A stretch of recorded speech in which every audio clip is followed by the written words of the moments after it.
Bonjour, bienvenue sur la chaîne Nico Quintet Prono. Ça y est, on y est. Magnifique journée demain, jour de sacre pour les 3 ans, les meilleurs 3 ans, les meilleurs 4 ans, les meilleurs 5 ans sur l'hippodrome de Paris-Vincennes. Jour de sacre pour nous aussi, j'espère.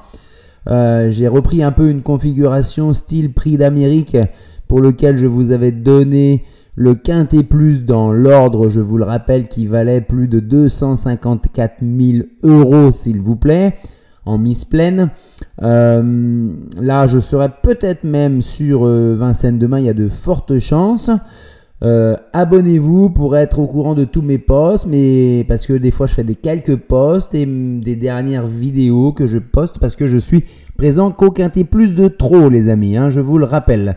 Débrief de vendredi soir, bon, on passe à côté, hein. L'entraîneur, tout jeune entraîneur Louvet indique dans la presse mon cheval est meilleur, corde à droite, long parcours de vitesse, et là c'était l'inverse et puis il gagne en troisième épaisseur s'il vous plaît, quasiment tout le parcours. Bon, on s'incline, bon cheval et on passe à autre chose, tant pis pour nous, hein. Je vous livrerai derrière sinon le deuxième et le troisième et le quatrième. Voilà, donc bon, ça suffit pas pour toucher. On va voir le caissier, la tête du caissier demain, je pense, avec cette fabuleuse course. Et finalement, le critérium des 4 ans qui a été retenu pour comme support du Quintet Plus. Et je me réjouis de cette décision plutôt que la course du critérium des 5 ans avec Ida Otillard notamment, parce que cette course des 4 ans, on a 17 partants. C'est très très rare des Quintet Plus à 17 partants. Tous au même poteau de départ par contre, des mâles, des femelles, pas de plafond de gain puisque c'est ouvert à tous ceux qui veulent concourir et qui ont plus de 38 000 € de gains, qui sont passés par les qualifs plus tôt. Bon bref, c'est la crème de la crème des 4 ans français, bien sûr, interdit aux Hongres bien entendu, hein. Et je me réjouis de ce nombre de partants parce que c'est sûr que là ça va faire des rapports qui vont s'enflammer. Parce que il y a beaucoup de joueurs qui jouent en champ réduit. Et qu'est-ce qu'on fait quand il y a 17 partants et qu'on a un champ réduit? Et ben on en rajoute sur la ligne, on en rajoute et on en rajoute, on se dit celui-là il a une chance, il a une chance. Et finalement on a au moins 3 chevaux qui sont sur la ligne et nos bases sont pas bonnes. Donc moi je me réjouis. Maintenant il faut que les bases soient bonnes pour ceux qui jouent en champ réduit, hein. Après, là on va avoir un petit peu des difficultés pour faire rien qu'un pronostic de 8 chevaux parce qu'il y a énormément de chevaux qui peuvent faire l'arrivée depuis la défection du celui qui aurait été le grandissime favori Joshua Tree, qui est malheureusement victime d'une hernie inguinale et qui a été mis au repos. C'est très ouvert derrière. Il y a 5-6 chevaux qui peuvent l'emporter, il y en a autant qui peuvent faire l'arrivée et les autres ce ne sont pas des interdits surtout. On n'interdit pas des chevaux dans des courses comme ça où si l'entraîneur prend le départ, c'est qu'il s'estime avoir au moins une petite chance de figurer à la 5e place.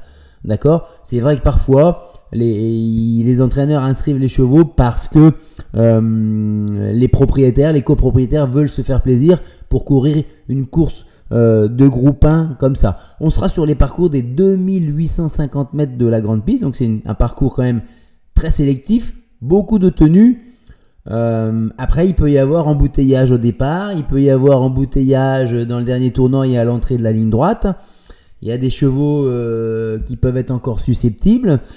Donc on va voir comment ça va se passer, mais ça va être un régal pour les yeux, moi je vous le dis, hein. Ne loupez pas ça, demain 15h15, réunion 1, course 4. Allez, c'est parti. Et bien sûr, je vous confirme que je n'élimine aucun cheval. Et voilà ce que je vous propose. D'abord, mon papier du critérium des 4 ans, mon étude quasiment théorique, on va dire, avec déjà une orientation par rapport à mon pronostic. Et je vous mets en tête, pour moi, 5 étoiles, c'est J'aime le foot. Il est complètement retrouvé. C'est un cheval de grande classe. Il faut savoir quand même que Antoine Lérété, l'entraîneur, a mis quand même autour de lui une équipe où ils ont mis 700 000 € pour avoir ce cheval-là. Alors c'est vrai qu'ils l'ont tout de suite syndiqué et derrière, il y a des parts d'étalons qui rentabilisent tout de suite l'investissement. Mais il avait beaucoup de classes jeunes. Ils ont eu du mal à le préparer, à affiner ses meilleures conditions de course. Là, il va être déféré des 4 avec pour la première fois des œillères descendantes pour essayer qu'il aille jusqu'au poteau. David Thomas à la drive. Je pense qu'on va le voir assez vite aux avant-postes, mais il sera peut-être pas tout seul à vouloir prendre la tête. Maintenant, moi j'en fais mon favori. Voilà, et il va pas y avoir 3 ou 4 contre 1. Je pense que j'aime le foot 6-8 contre 1 quand même. Hein. Voilà. Ensuite, vous voyez, dans les 4 étoiles, maintenant, juste en dessous, c'est tous ceux qui peuvent lutter pour la victoire. Juliette Papa Bravo, les deux femelles là, et Just Love You. Pour moi, c'est les plus à même de pouvoir rivaliser avec les mâles. Le 15, Junino Dry, et le 17, Just Gigolo, le LR de service. Il a été décevant, il monte de catégorie, il monte en progression dans sa condition, faut l'espérer. Mais, il y a une incertitude, il y a un doute sur la forme actuelle de ce cheval-là quand même. Hein. J'ai eu du mal à le retirer de mon pronostic, je vous l'avoue. Hein. Faut dire, il a tout gagné jusqu'à maintenant. Le Critérium des Jeunes, le Prix Viel, il a tout gagné dans les groupes 1. Ensuite, juste derrière, les secondes chances, Jakarta Després et Jacques Strick. Et après là, c'est là qu'il va falloir faire le choix entre la Jeannette Priori, qui s'est montrée sous un très très bon jour dans la dernière prépa. Attention, Just Midi, il affronte pour la première fois le top niveau. Josh Power, peut-être meilleur sur les parcours de vitesse. Justin Bold, attention à lui. Le 7, Jazzy Perrine, la femelle qui a déjà gagné le critérium des... qui a gagné à Solvala surtout, avec un temps record sur un parcours de vitesse, mais on a des doutes sur sa condition physique actuelle. Et là, Djangovici et Jaguar Riff, on ne peut pas les éliminer. Et le 3, 4 et 5, sans en faire des fantômes, ça serait très très très surprenant qu'ils s'y misent dans la bonne combinaison du Quintet Plus. Du coup, mon pronostic pour ce dimanche 17 septembre, bon, sans surprise maintenant, vous voyez, je mets le 12. J'aime le foot, hein. J'y crois beaucoup, hein, franchement. Hein. J'y crois beaucoup, j'ai une confiance de 4 sur 5. J'ai eu des échos personnels de l'entourage. Il va leur faire mal encore. Hein. Attention, hein, sans faute au départ. S'il arrive à prendre tête et corde sans brûler trop de cartouches, il va leur faire mal. Attention. Ensuite, derrière, je mets Juliette Papa Bravo. Elle a la classe, le niveau pour l'emporter, cette jument-là. Mais par contre, il lui faut absolument la bonne course. Hein. Faut pas qu'elle voie le jour trop tôt. Faut pas qu'elle voie le jour dans la montée. Faut pas qu'elle vienne en 3e épaisseur dans le dernier virage né au vent. Il faut qu'elle soit emmenée à déposer au pied de la ligne droite. Et là, elle va tous les doubler. Ensuite, le 15, Junino Dry. Alors, le cheval à Guarato avec Pepe Ploquin. Il fait toutes ses courses. C'est un dur. Il est exceptionnel ce cheval-là. Hein. C'est un tout petit modèle. Et il va finir vite. Il peut même lutter pour la victoire. Même si ce n'est pas l'objectif avoué chez Garato. On pense plutôt viser une 3e place. Mais il ne devrait pas taper loin. Je le vois pour une belle place. Il n'a pas gagné depuis octobre 2022. C'est pour ça que je ne l'ai pas mis plus haut. Même s'il est déjà haut dans mon pronostic. Hein. Et il est déféré des 4 pour la première fois. Attention, les concurrents déférés des 4 pour la première fois dans un groupe 1, une course classique comme ça, ça peut faire mouche. Hein. Le 11, Jack Strick, et justement, c'est son cas. Il est déféré des 4 pour la première fois, mais c'est pas que ça qui m'a fait jouer Jack Strick. Hein. Écoutez un peu, c'était pas prévu qu'il court ce critérium. Et puis, au travail, il a été très très bien. Il a déjà bataillé avec ces chevaux-là dans sa jeunesse, depuis le début du meeting 2021-2022, où il a fait 5e du Critérium des Jeunes, 4e du Prix Albert Viel, il a fait 10e par contre du Critérium des 3 ans. En janvier, il a fait 3e du Prix Eurasie, un groupe 1, et derrière, il fait 4e du Prix de sélection. Bon, le seul petit bémol, c'est qu'il vient d'être nettement dominé dans la dernière préparation le 2 septembre. Maintenant, il a bien travaillé, il est déféré des 4, il a de l'expérience, il adore les parcours de tenue. Attention, il va y avoir 40-50 contre 1. Ensuite, le 17, Just Gigolo. Bon, voilà, hein. On le connaît par cœur. Hein. Il est décevant.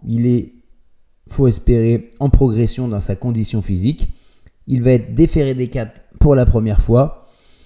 Franchement, s'il fait rien demain, je vais avoir des doutes sur la suite de sa carrière. Hein, parce que ses dernières courses sont pas très encourageantes, sans être complètement nulles. Même Nivard reconnaît une petite déception. Allaire aussi. Donc il trouve que la saison de monte lui a été préjudiciable. On va voir ce que nous sort Allaire, mais il ne faut pas enterrer comme ça un crack entraîneur comme ça. Hein. Donc je le mets dans mon prono obligatoirement. Hein. Mais je suis pas sûr que ça va se courir pour lui. On va voir. Le 14, Just Love You, la deuxième femelle de la course qui a rempli complètement les objectifs fixés par la famille Abrivard. Ils ont du mal à la garder à un haut niveau de condition physique. Du coup, ils visaient les deux préparatoires réservés aux femelles. Bingo, bingo, elle a gagné les deux. Elle a pris quasiment autant d'argent que si elle gagne demain. Donc, c'est un peu du bonus pour le clan Abrivard. Maintenant, vu ce qu'elle a montré, elle a largement le droit de rivaliser, les regarder droit dans les yeux. Hein. Et Alexandre Abrivard, notre père d'as, se met premier dans son pronostic. Ils y croient. Maintenant, elle l'a fait avec les femelles, tête et corde, à sa main, à sa guise, avec des bons chronos. Là, je pense pas que ça puisse se passer de la même façon. Donc, mais ça n'engage que moi. Ensuite, on a le 10, Jakarta des Prés de chez Béziers, Maxime Béziers. On ne peut pas l'écarter. La Drive de Raffin, Déféré des 4, Jakarta des Prés, ça va faire sa course, quoi. Et ça va finir. Il ne faut pas qu'elle soit trop loin à l'entrée de la ligne droite. Soit trop loin à l'entrée de la ligne droite, mais c'est un cheval très régulier pour les 3, 4, 5e places. Et enfin, je garde quand même une place pour le 9, Justin Ball. On ne peut pas le retirer. C'est un cheval qui est très estimé. C'est pas le cash top driver avec Jean-François Sonnet, mais il s'en sort très très bien avec lui. C'est un cheval qui est dur, qui est capable de faire les derniers 700-800 mètres. Maintenant, j'espère qu'ils vont pas trop perdre d'énergie avec J'aime le foot pour prendre la tête. Il faut pas qu'il soit trop loin des chevaux de tête parce que c'est pas un cheval qui est doté d'un changement de vitesse terrible et d'une grande vitesse, ni au départ ni dans la dernière ligne droite. Donc c'est plus un cheval de train de dernier kilomètre. On va voir comment ça se passe. Moi je voulais garder une place en bout de pronostic. Peut-être que je me trompe. Certains le voient gagner demain. Hein. Certains le voient gagner. Bon, c'est un cheval estimé en tout cas dans le clan de ses propriétaires. Et enfin, j'ai mis en regret un bon coup de poker également, Jeannette Priori pour sa dernière course. Elle était très très bien dans la dernière préparatoire aux femelles. Elle est un peu délicate au départ, attention dans les premières centaines de mètres, mais par contre elle a pour elle d'être en pleine forme, c'est pas une non-chance. Elle a fini derrière Just Love You, donc on peut la mettre là. Hein. Ça veut dire que j'ai pas pris le Trobillon en puissance, le 6 Just à midi qui peut venir bousculer hiérarchie pour ce premier essai à ce niveau pour l'intégration. Moi j'ai besoin de voir hein, quand même. Hein. Et j'ai pas pris Josh Power que je vois plus sur un parcours de vitesse. J'ai pas pris Jazzy Perrine avec les doutes que j'ai, mais c'est une grande jument, hein, qu'il faut respecter. Hein. Bien sûr, mon béton, ça sera J'aime le foot, confiance 4 sur 5, au moins pour une place. Le copain pour finir dans les 5, j'ai tenté la femelle Juliette Papa Bravo, parce qu'elle peut gagner aussi. Le coquin du Quintet à Bellecote, Jack Strick, retenez bien son nom, son numéro. C'est un coup de poker quand même, hein. L'entraîneur l'avoue également. Hein. Ensuite, la déception pour être absente, Just for Lover. Hein. Elle a fait 2e du Prix Verviel en juin 2022, depuis elle a fait un podium en 16 courses. La dernière course n'est pas emballante. Moi, je ne mettrai même pas une place sur un champ réduit. Et les amis, on se retrouvera mardi pour le Quintet Plus. On s'en ira dans le centre de la France, à Feur. Abonnez-vous, valorisez la chaîne si ça vous plaît avec un pouce bleu. Et à très bientôt et bonne chance pour demain. Bye bye.